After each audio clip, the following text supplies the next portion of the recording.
क्यों सफल नहीं हुआ इसरो का PSLV C61 mission? EOS 09 satellite के तय कक्षा में नहीं पहुंच पाने की वजह क्या?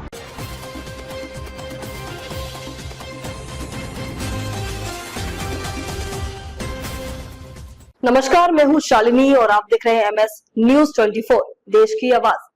आइए बढ़ते हैं आज की बड़ी खबर की ओर। भारतीय अंतरिक्ष अनुसंधान संगठन इसरो को रविवार को एक झटका लगा जब उसका भरोसेमंद रॉकेट PSLV C61 मिशन असफल हो गया। इस मिशन का उद्देश्य उन्नत पृथ्वी अवलोकन सैटेलाइट EOS 09 को सूर्य समकालिक ध्रुवीय कक्षा में स्थापित करना था, लेकिन तकनीकी गड़बड़ी के कारण सैटेलाइट अपनी तय कक्षा में नहीं पहुंच सका। PSLV C61 रॉकेट को आंध्र प्रदेश के सतीश धवन अंतरिक्ष केंद्र श्रीहरिकोटा से लॉन्च किया गया था। यह PSLV रॉकेट का 63वां और एक्सेल कॉन्फ़िगरेशन में 27वां मिशन था। शुरुआती 2 चरणों में सब कुछ सामान्य था, लेकिन जब तीसरे चरण ने काम करना शुरू किया तभी एक तकनीकी समस्या सामने आई। जानकारी के मुताबिक EOS 09 से वास्तविक समय में मिलने वाली सटीक जानकारी कृषि, वानिकी, निगरानी, आपदा प्रबंधन, शहरी नियोजन और राष्ट्रीय सुरक्षा जैसे अनुप्रयोगों के लिए महत्वपूर्ण साबित होती। इस मिशन का उद्देश्य देश भर में विस्तारित तत्कालिक समय पर होने वाली घटनाओं की जानकारी जुटाने की आवश्यकता को पूरा करना था। इसरो के मुताबिक करीब 1696.24 किलोग्राम वजन वाला पृथ्वी अवलोकन उपग्रह 9 वर्ष 2022 में प्रक्षेपित EOS 04 जैसा ही है। EOS 09 की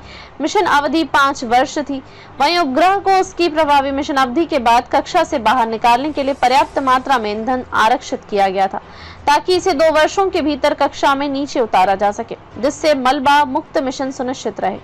इसरो के प्रमुख V नारायण ने लॉन्च के लाइव प्रसारण के दौरान बताया, रॉकेट के तीसरे चरण में ठोस ईंधन से चलने वाला मोटर चालू तो हुआ, लेकिन इसके दबाव में गिरावट आ गई। इसी कारण मिशन को पूरा नहीं किया जा सका। इसके बाद इसरो ने कहा कि एक फेल्योर एनालिसिस कमेटी बनाई जाएगी जो पूरी उड़ान की जानकारी और आंकड़ों की जांच करेगी। इसके बाद ही असफलता की असली वजह साफ हो पाएगी और भविष्य में ऐसी गलतियों से बचने के उपाय किए जाएंगे। PSLV polar satellite launch vehicle एक 4 चरणीय रॉकेट होता है। पहली और तीसरा चरण ठोस ईंधन से चलते हैं, दूसरा और चौथा चरण तरल ईंधन से चलते हैं। तीसरा चरण सैटेलाइट को परिवायुमंडल में सही कक्षा की दिशा में ले जाने के लिए बहुत महत्वपूर्ण होता है। इसी चरण में गड़बड़ी आई और सैटेलाइट तय कक्षा तक नहीं पहुंच पाया। इसरो के PSLV रॉकेट ने अब तक 60 से ज्यादा सफल उड़ानें भरी हैं और कई देशों के सैटेलाइट अंतरिक्ष में पहुंचाए हैं। यह रॉकेट इसरो का एक मजबूत स्तंभ रहा है। वहीं इसकी इस सफलता को लेकर जानकारों का मानना है कि 1-2 असफलताओं से PSLV रॉकेट की साख पर बट्टा नहीं लगेगा।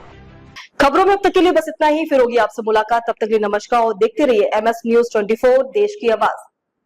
ऐसे ही लेटेस्ट अपडेट पाने के लिए हमारे चैनल को सब्सक्राइब करें और तुरंत नोटिफिकेशन पाने के लिए बेल आइकन को दबाना ना भूलें। यदि आप हमें फेसबुक या इंस्टा के माध्यम से देख रहे हैं तो हमारे पेज को फॉलो जरूर करें। धन्यवाद।